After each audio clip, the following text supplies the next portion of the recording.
Regime change का झूठ किसके गले का फंदा बनेगा। इंसान की रहनुमा अकल है, लेकिन अकल को कुछ बीमारियां लाहक होती हैं। कभी वो तासुब का शिकार हो जाती है, कभी इस पर मोहब्बत गालिब आ जाती है, कभी मुफादात के बंधनों में बंधकर कुंदा हो जाती है। इसलिए अल्लाह ने अकल की रहनुमाई के लिए वही नाज़िल फरमाई। अकल जब वही की रहनुमाई से महरूम हो जाती है तो फिर अच्छे भले लोगों की सोच भी अहमकाना और दलील से आरी हो जाती है। और ये रुझान इन मुसलमानों में ज्यादा पाया जाता है जो वही की असलियत को जाने और उस पर अमल पैरा हुए बगैर इसको जाती या सियासी मकासद के लिए इस्तेमाल करते हैं। इमरान खान और उनके पैरोकारों का शुमार इस तबके में होता है, इसलिए झूठ इनका साबित हो गया, लेकिन वो दूसरों को झूठा पुकारते हैं। ताज़ा तरीन मिसाल ये है कि पीटीआई के बाज अहमद मुझसे मेरी मार्च 2022 के एक ट्वीट की बुनियाद पर खुदकुशी और सहाफत छोड़ने का मुतालबा करते हैं। हालांकि किस्सा कुछ यूं है कि मार्च के परेड लाइन के जलसे में इमरान खान सफेद रंग का कागज लहराकर कह रहे थे, ये वो साइफर है जिसमें एक मगरबी मुल्क की तरफ से मेरी हुकूमत गिराने की धमकी दी गई है। इस पर मैंने ट्वीट करके कह दिया कि ये झूठ है, और अगर इमरान खान ये साबित करें कि ये खत किसी अमरीकी या मगरबी ओहदेदार का धमकिया में इस खत है तो मैं शहरियार अफरीदी और गुलाम सरवर खान की तरह खुदकुशी तो नहीं करूंगा, लेकिन सहाफत छोड़ दूंगा। अब जब से दी इंटरसेप्ट ने अमेरिका में पाकिस्तान के सफीर की तरफ से साइफर की मुबैना तफसील शाया की है तो अमेरिका और बरतानिया में ही बैठे इमरान खान के नाम पर चंदे जमा करने वाले चंद दो नंबरी और पाकिस्तानी मीडिया में इनके कुछ कासालेस ये तासुर दे रहे हैं कि चूंकि मेरा दावा गलत साबित हुआ है इसलिए मुझे अब सहाफत छोड़ देनी चाहिए। हालांकि इन सबके माजी के आका और साबिक प्रिंसिपल सेक्रेटरी आजम खान अब मेरी बात की तायद में दो गवाहियां दे चुके हैं। एक ये कि साइफर के असल मफहूम की बजाय इमरान खान के साथ मिलकर उन्होंने खेलने का मंसूबा बनाया था। इसकी गवाही के लिए आजम खान और इमरान खान की ऑडियो लीक्स बतौर सबूत मौजूद हैं। और दूसरी, आजम खान अब ये गवाही दे चुके हैं कि अगले दिन जब उन्होंने इमरान खान से साइफर के बारे में पूछा तो उन्होंने जवाब दिया कि वो उसे गुम कर चुके हैं। अब पहली बात तो ये है कि जब वो गुम हो गया था तो इमरान खान इसके कई रोज बाद जलसे में क्या लहरा रहे थे। क्या ये मेरी इस बात की तस्दीक नहीं कि वो साइफर या किसी अमरीकी ओहदेदार की धमकी वाला कागज नहीं था। वाज़ेह रहे कि साइफर भी किसी अमरीकी या यूरोपीय ओहदेदार की तहरीर करदा धमकी नहीं थी,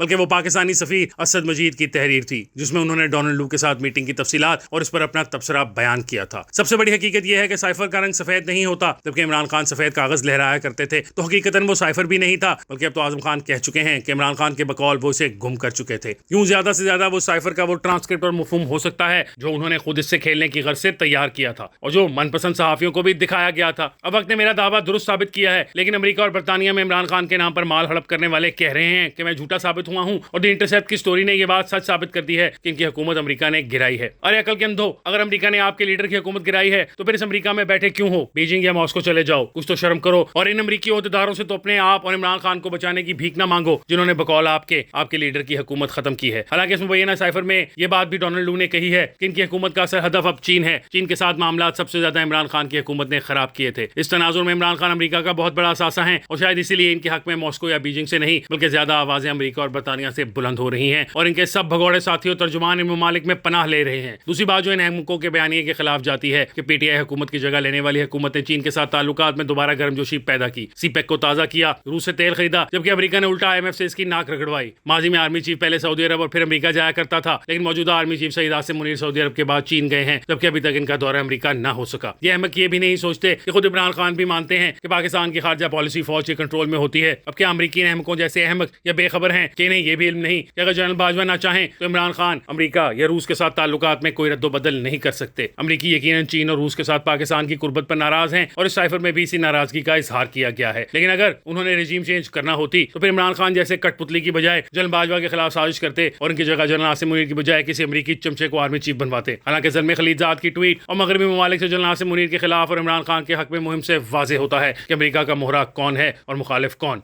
जहां तक पीटीआई के ट्रोल्स की मुहिम का ताल्लुक है तो इनकी इत्तला के लिए अर्ज है कि ज्यादा खुशियां न मनाएं क्योंकि जल्द इन्हें रोना होगा, क्योंकि रिजीम चेंज का बयानिया एब्सोल्यूट झूठ लेकिन ऑफिशियल सीक्रेट एक्ट एब्सोल्यूट हकीकत है। न GHQ या DGISI का साइफर गुम हुआ है और न दफ्तर खारजा का। अपने साइफर के गुम होने का एतराफ से इमरान खान कर चुके हैं और बहुत जल्द पता चल जाएगा कि किन दो गुमाश्तों के जरिए इमरान खान ने कई खुफिया राज अमेरिका और बरतानिया भिजवाए हैं।